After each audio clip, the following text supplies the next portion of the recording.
গৰম গৰম কৰি ঘৰত সোমাই থাকিম হয়নে নহয়? গৰম গৰম কৰি সেইকাৰণে দেখিছেনে সকাম খাবলৈকে আহিলোঁ আৰু দেই। বুঢ়ীও হৈছোঁ যে সেইটো কাৰণে সকামলৈ আহিছোঁ। আটা সানি আছোঁ, এইফালে ৰুটি বেলি আছে, মই মঠি আছোঁ। আজি আমাৰ বৰমাহঁতৰ ঘৰত ভঙুৱা জলপান এটা খুৱাইছে, মানে সকাম হয় এখন।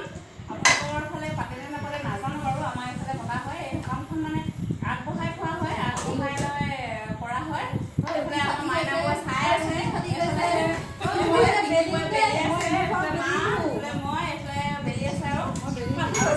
দেখাই আছোঁ বনাই আছোঁ কোনে ইমান গৰমতো বনাবলৈ এলাহ কৰা নাই, বনাই আছে মই দেখাই আছোঁ।